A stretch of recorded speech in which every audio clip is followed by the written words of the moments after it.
Cyber हमले होते थे।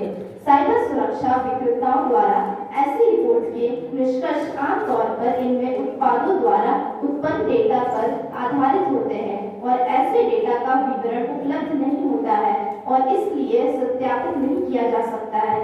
भारतीय कंप्यूटर आपातकालीन प्रतिक्रिया दल द्वारा दी गई रिपोर्ट और ट्रैक की दी गई जानकारी के अनुसार वर्ष 2020, 2021 और 2022 के दौरान क्रमशः कुल 11,58,208 व 14,02,809 और 6,74,021 साइबर सुरक्षा घटनाएं देखी गई हैं।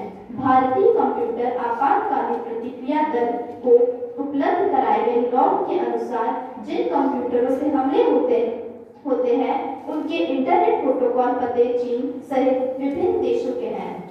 दूसरे प्रश्न का उत्तर, सरकार ने राष्ट्रीय साइबर सुरक्षा रणनीति का मसौदा तैयार किया है जो समग्र रूप से राष्ट्रीय साइबर स्पेस की सुरक्षा संबंधित समस्याओं का समाधान करता है। साइबर सुरक्षा रणनीति का मणिपुर भारत की समृद्धि के लिए एक सुरक्षित, संरक्षित, भरोसेमंद, लचीला और जीवंत साइबर स्पेस सुनिश्चित करना है। धन्यवाद। Next question 205 Shubham.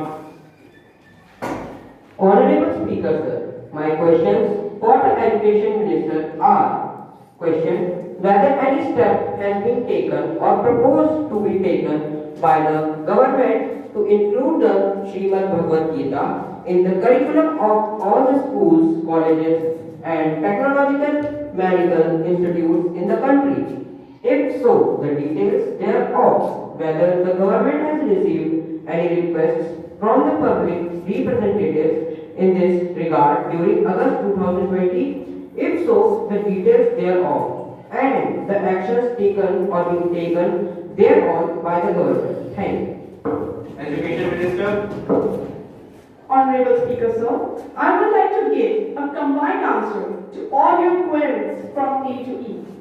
NCERT has initiated the process of development of national curriculum frameworks, where inputs are invited from various stakeholders, including various ministries, departments, states, and UTs, drawing from grassroots levels. The details on the development on NCF may be found at the link root level, ncf.ncert.gov.in.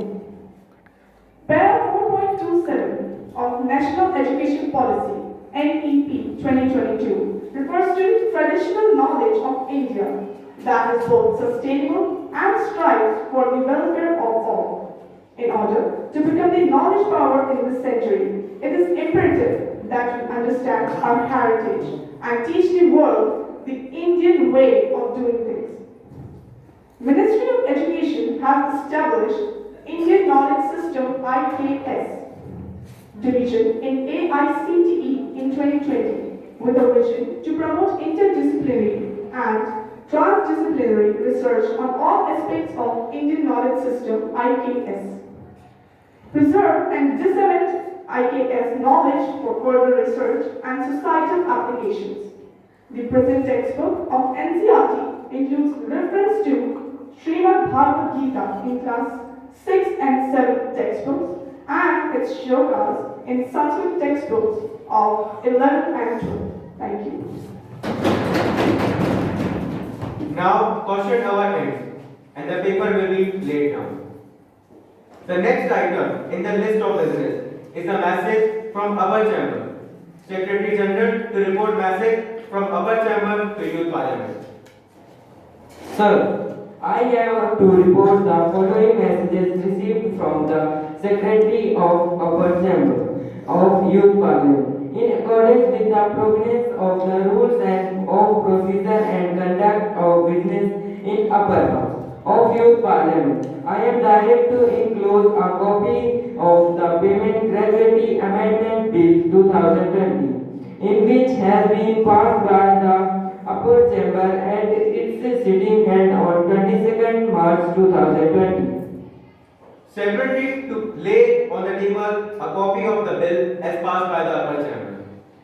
Sir, I lay on the table of the House the the payment of gratuity amendment bill 2021 as passed by the upper chamber.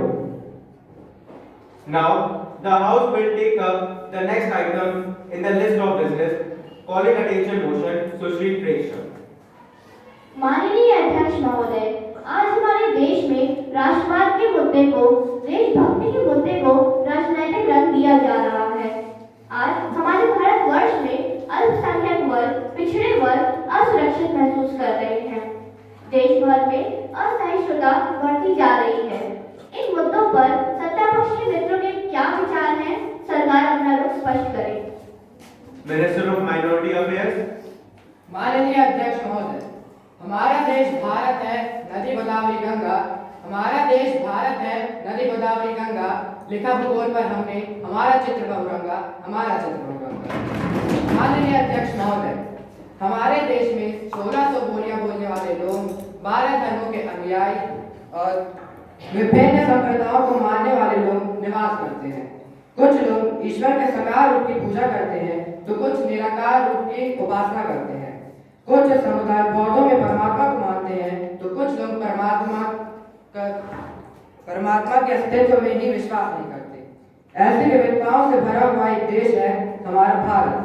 हमारा संविधान, हमारी आइन, हमारी हजारों वर्षों की जो सांस्कृतिक विरासत है, उसकी अभिव्यक्ति है। हमारी सरकार संविधान के दायरे में रहकर देश को चलाने का प्रयत्न कर रही है। सबको जोड़कर सबका विकास करने की पद्धति पर काम कर रही है। हमारे जो प्रत्येक तबके के देशवासी हैं, हमारे जो दलित, पीड़ित, शोषित, वंचित भारतवासी हैं, उनके लिए उनके उत्थान का प्रयत्न कर रही है। हम सांसद जो शपथ लेकर इस पावन सदन में आए हैं, क्या हम किसी धर्म विशेष, किसी संप्रदाय विशेष, किसी विचारधारा विशेष के प्रतिनिधि हैं? हम पूरे भारतवर्ष के प्रतिनिधि हैं और 130 करोड़ भारतवासियों का कल्याण यही हमारी जिम्मेवारी है। अध्यक्ष महोदय, हमारी सरकार एकरूपता की पक्षधर नहीं है, हम एकता के पक्षधर हैं। सभी संप्रदायों का फलना फूलना या इसी भारत की भूमि पर संभव है। और इसके साथ एक और प्रश्न उठता है, आइडिया ऑफ इंडिया क्या है? आइडिया ऑफ इंडिया है एक सद विप्राग बहुधा वदन्ति सर्वधर्म संभाव सर्वे भवन्तु सुखिनः सर्वे सन्तु निरामया वसुधैव कुटुम्बकम्। यह बुद्ध और गांधी की पावन कर्मभूमि है, जहाँ अहिंसा परमो धर्मः का मंत्र दिया गया है। यहाँ तक कि स्वामी विवेकानंद जी ने भी कहा है, भारत का आदर्श है वेदांतिक प्रेम कपट विद इस्लामिक बॉडी, विविधता में एकता। यही तो हमारी पहचान है। कभी इकबाल ने भी कहा है, कुछ बात है कि हस्ती मिटती नहीं हमारी, कुछ बात है कि हस्ती मिटती नहीं हमारी। सदियों रहा है दुश्मन दौरे जहां हमारा, सारे जहां सच हिंदुस्तान हमारा, सारे जहां सच हिंदुस्तान। सभापति महोदय, आज हमारे देश में धर्म के नाम पर, जाति के नाम पर, संप्रदाय के नाम पर, भोजन के नाम पर लोगों को बांटने का काम किया जा रहा है। और ये आज से नहीं चला आ रहा है, लंबे अरसे से चला आ रहा है। जातिवाद कर रहे हैं, संप्रदायवाद कर रहे हैं, होता चला आ रहा है। और इसी बीच कुछ असामाजिक तत्व धर्म का चोगा ओढ़कर विचारधारा की आड़ में समाज में अशांति फैलाने का काम कर रहे हैं।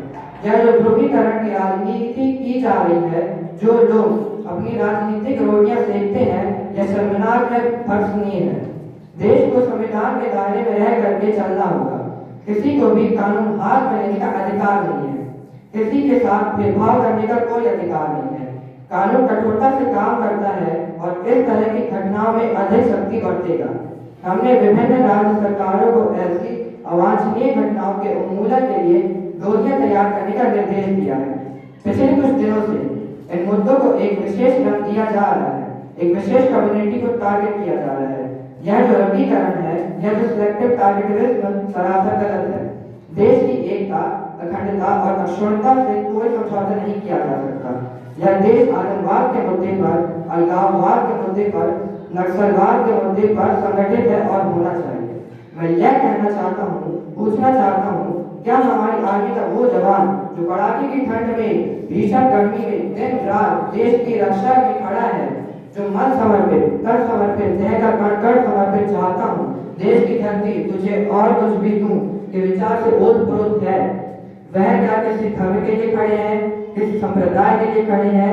वह 130 करोड़ भारत देशवासियों के लिए खड़े हैं। इसी प्रकार हम सांसदों का क्या धर्म होना चाहिए? क्या हिंदू होना चाहिए, क्या मुसलमान होना चाहिए, क्या सिख होना चाहिए, क्या ईसाई होना चाहिए? हम सांसदों का और हमारी सरकार का एक ही धर्म है, भारत पहले। हमारा एक ही धर्म ग्रंथ है, भारत का संविधान। हमारी एक ही भक्ति है, भारत भक्ति। हमारी एक ही पूजा है, 130 करोड़ देशवासियों का कल्याण। हमारी एक ही कार्यशैली है, सर्वांगीण विकास और दरिद्र न्याय का उत्थान। और इसके लिए हम कटिबद्ध हैं, प्रतिबद्ध हैं। अंत में मैं माननीय सांसदों से पूरे देश से पूछना चाहता हूँ, क्या हिंदू भाइयों को मुस्लिम भाइयों के साथ करना है या मुस्लिम भाइयों को हिंदू भाइयों के साथ करना है? क्या दलित भाइयों को सवर्णों के साथ करना है या सवर्णों को दलित भाइयों के साथ करना है? मैं आह्वान करता हूँ, आइए हिंदू मुस्लिम एक होकर के, दलित सवर्ण एक होकर के गरीबी के खिलाफ लड़े, बेरोजगारी के खिलाफ लड़े, संप्रदायवाद के खिलाफ लड़े, जातिवाद के खिलाफ लड़े। और सब साथ मिलकर के स्वतंत्रता सेनानियों ने, बाबा साहेब अम्बेडकर ने जो सपना देखा था, उसके लिए अपना कर्तव्य करें और एक भारत श्रेष्ठ भारत की दिशा में कदम बढ़ाएं। धन्यवाद।